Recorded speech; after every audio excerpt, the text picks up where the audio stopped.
Только что мы сегодня с вами посмотрели фильм «Последний рыцарь империи» об Иване Солоневиче, талантливом человеке, который всю свою жизнь прожил для того, чтобы быть верным России, быть верным своему Отечеству, верным своему народу. Скажите, на ваш взгляд, трудно сегодня быть вот именно таким, как Солоневич? Трудно сегодня быть человеком, защитником Отечества, быть верным Родине, верным своей земле? Я думаю, что это достаточно трудно, однако все-таки не так трудно, как было во времена Солоневича. Поскольку, по крайней мере, сейчас для того, чтобы быть верным России, не обязательно бежать из концлагеря и удаляться в эмиграцию. По крайней мере, сейчас, будучи патриотом и действуя во благо страны, можно все-таки найти себе применение здесь. И не бояться того, что тебя за это в любой момент могут арестовать там, или посадить, расстрелять. На ваш взгляд, что ожидает Россию сегодня? Война. Если выразиться коротко, война, не факт, что эта война будет как бы в самой жесткой форме, но воевать придется, в том числе и оружием. В этом никаких сомнений у меня нет. Так просто нас не оставят в покое. Сама попытка выскочить вот из того места, которое нам уготовано, в упряжке, как говорится, которое тащит мир к глобальной катастрофе, то есть к полному нравственному, а следовательно и дальнейшему падению. Сама эта попытка будет обязательно наказана, вернее, попытаются нас наказать за нее. Почему так не любят Россию, русский народ? Именно потому, что мы стремимся быть другими, чем нам предписано. То есть, пожалуй, нас не любят намного больше, чем даже кого бы то ни было вообще в мире, именно потому, что у нас, несмотря на все испытания, несмотря на всю вакханалию, которая у нас имела место в начале XX века, у нас сохранилось намного больше истинного понимания ценностей, чем где бы то ни было вообще. И в первую очередь христианских ценностей. На деле я считаю, что Россия – это единственная крупная христианская страна, которая осталась в мире, которая способна, по крайней мере, к возрождению христианства, несмотря на все свои репрессии. И в ценностях значительной части населения которой христианские ценности продолжают играть значительную роль, и власть к этому прислушивается. Вы хотите сказать, что Россию не любят прежде всего, потому что это православная страна, люди, хотя себя и не считают кто-то православными, верующими людьми, но генетически в них заложена вот эта вот вера во Христа, вера в православие. Можно сказать и так, хотя, конечно, вопрос совсем непростой, тут существует масса других сопутствующих моментов. Но могу единственное, что сказать, что в целом сам факт существования мощной страны, которая не полностью вписана в поспешно строящийся новый мировой порядок, вот просто строящийся в авральном порядке, очень грубо, очень некачественно, очень торопливо. Сам факт, он недопустим с точки зрения строителей этого мирового порядка.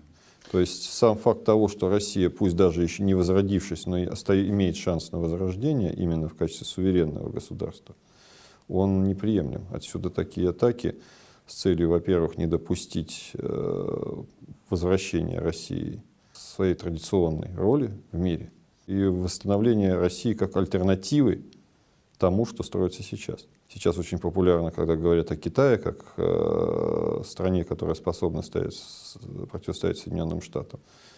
На мой взгляд, это категорически неверно, потому что в целом психология китайцев, она очень близка на самом деле тому, что хотят видеть на Западе.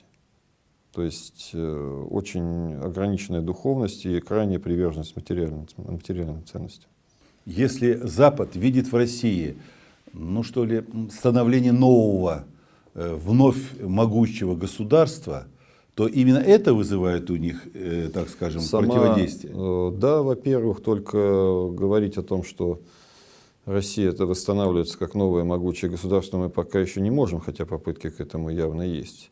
Но сама возможность это пугает Запад. Это во-первых. Во-вторых, конечно, Россия, не попав в состав вот этого западного мира, который идет в авангарде нового мирового порядка, она представляет очень лакомый кусок с точки зрения своих ресурсов, как человеческих, так и природных, и ископаемых, и всех прочих, которые можно и нужно разграбить, чтобы продлить вот это существование, это золотой век западной цивилизации, золотой век гедонизма, который, собственно, наступил.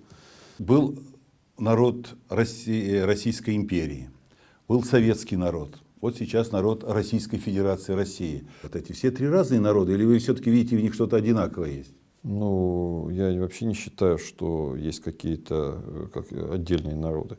Дело в том, что если сравнивать народ с человеком, а, собственно, это допустимо сравнивать, народ, как и человек, рождается, живет, стареет, болеет, умирает. Это естественный процесс в истории, он не изменится никогда. То есть, чем сильнее и сплоченнее народ, чем сильнее у него жизненная сила, тем дольше он живет, постоянно изменяясь. Я считаю, что нельзя говорить о трех разных народах. Я считаю, что можно говорить об одном и том же народе, то есть как о человеке, который пережил ряд тяжелых болезней, ряд кризисов, очень сильно изменился, что-то в нем изменилось в худшую сторону, что-то даже и в лучшую, несмотря на болезни. Это один народ. Ничто не изменилось. Откололись определенные территории, но народ-то остался один. То, что мы сейчас переживаем на Украине, это болезнь, это кризис внутри русского народа, потому что Украина, на мой взгляд, украинский народ неотделимая, по большому счету, составляющая народа русского. Если окончательно удастся оторвать украинцев, то есть не временное помутнение, если это превратится в стойкую убежденность. Но я-то считаю, что украинский народ — это тот же самый русский народ, так сказать, триединый русский народ. Собственно, я про это и говорю. Да, и никуда от этого не денешься. Но мое мнение именно такое: единый народ, который изменяется в лучшую, в худшую, повторяю, сторону, но это он на протяжении времени изменяется, и все. Ну вот сегодня говорят о том, что в России началась попытка осознания самого себя. Одни люди идут на Болотную площадь, другие едут в ополчение на Украину. То есть, на ваш взгляд, это разные люди, это разные видения ситуации, которая происходит в стране и в мире? Я считаю, здесь проблема в том, что как произошло разделение в этом народе, в результате чего возникла гражданская война, революция, не одна. Это тоже имело, как говорится, разделение произошло не в 1917 году, оно произошло раньше и не закончилось сейчас. Мы имеем просто народ, разделившийся в себе на данный момент, но народ все равно один. И тот как раз факт, на мой взгляд, что в народе продолжает что-то жить, кипеть, то есть одни все-таки выходят на Болотную площадь, пусть, на мой взгляд, и влекомые ложными побуждениями или в каком-то ослеплении, другие едут воевать, рисковать жизнью в Донецк. Это показывает, что, собственно, живо в людях желание справедливости, желание изменить жизнь к лучшему. Оно не умерло. Это на самом деле очень здорово. После того омертвения общества, которое на позднем советском периоде, когда любая вера, любые взгляды рассматривались с хихиканьем, и вы в это верите, то есть или подразумевалось, что любая речь о политике рассматривалась с точки зрения лицемерия, реально, в том числе нашим чиновничеством. Почему, собственно, Советский Союз пал? Потому что чиновники, которые днем говорили о коммунистической идее, о социализме, они творили совершенно другое. Думали одно, делали другое, хотели третье. А разве сегодня что-то поменялось? Ну, я не хочу сказать, что очень сильно, но будем верить в лучшее по одной простой причине. Нам предстоит война. В этой войне мы либо победим, либо проиграем, но мы все равно очень сильно изменимся в ходе этой войны. А война предстоит с кем? Фактически я могу сказать, что против нас воюет, намереваясь нас разделить, разграбить и уничтожить просто как страну, воюет вся западная цивилизация, как она себя понимает. Когда у нас пытаются сделать разделение между Европой и США и говорят и пишут о том, что Европа якобы имеет некие отдельные ценности от Соединенных Штатов, имеет другие интересы, исходят чисто из материалистической точки зрения. о том, что действительно у Европы есть экономические интересы, которые полностью отделяют ее от США, то есть противоречат. Интересы США и Европы, они прямо противоположны по ряду вопросов, и в том числе по отношению к России. Но ментально-то они одни и те же. Ментально европейцы и американцы идут по одному и тому же пути, и за исключением мелких нюансов, они все преследуют одну и ту же цель. Да, с другой стороны, ну что, они живут хорошо, у них достаток. Чем им нужна Россия-то? Для чего уж нужно против нее идти войной? Ну, мы уже говорили о том, что и Россия способна стать страной, в которой вырастет моральный противовес тому миру, который они строят. Миру абсолютно апостасийному, бездуховному, миру, где все построено на материалистических ценностях, где и люди не просто забыли Бога, они и живут. У нас тоже очень многие не воцерковлены, а огромное количество людей, которые формально не верят в Бога, но они продолжают, сами того не замечая, жить по тем принципам, которые заложены были в веках. Европа по таким принципам жить просто перестала. Что они от нас хотят получить? Хотя они, во-первых, они, как я уже сказал, хотят ликвидировать саму возможность восстановления России как другой цивилизации на самом деле. То есть как другого пути той же самой европейской цивилизации. Как наследие, как мы в свое время отделились, приняв христианство от Византии, так мы продолжаем идти немного своим путем, другим. Несмотря на все сближение с Западом, которое было в рамках Петровской модернизации или позже. Или там модернизации 1917 года, когда попытались догнать и перегнать Запад в идеологической сфере, восприняв самые модные на тот момент там идеи. И решить это радикально по-русски, то есть топором. Но кроме всего прочего, кроме вот именно идеологических разногласий, они стремятся от нас получить вполне реальные материальные выгоды. Для того, чтобы продлить свое существование, повторяю, свой золотой век, им нужно срочно разграбить какую-то крупную страну. Ведь золотой век у них начался реально после того, как Меченый продал страну и вся его компания, которая, на мой взгляд, люди, которые заслуживают, сейчас-то уже, наверное, это бессмысленно, пусть получают воздаяние в другом мире, но по человеческим законам они заслуживают самой страшной казни, которую только можно придумать. Потому что они погубили даже не миллионы, а десятки миллионов людей. И возвращаясь, они получили золотой век за счет разграбления Советского Союза. Они получили миллионы талантливейших иммигрантов, которые приехали на Запад и подняли там им науку. Они получили новейшие секретные разработки. Они получили просто массу трудовых рабочих рук, причем очень высокого качества, с высоким образованием. И они получили возможность подчинить, разграбить, поделить огромное советское наследие. Гигантское просто. Причем часть его была просто уничтожена, а часть они поставили себе на службу. Они получили бесплатно практически российские недра. Они получили все.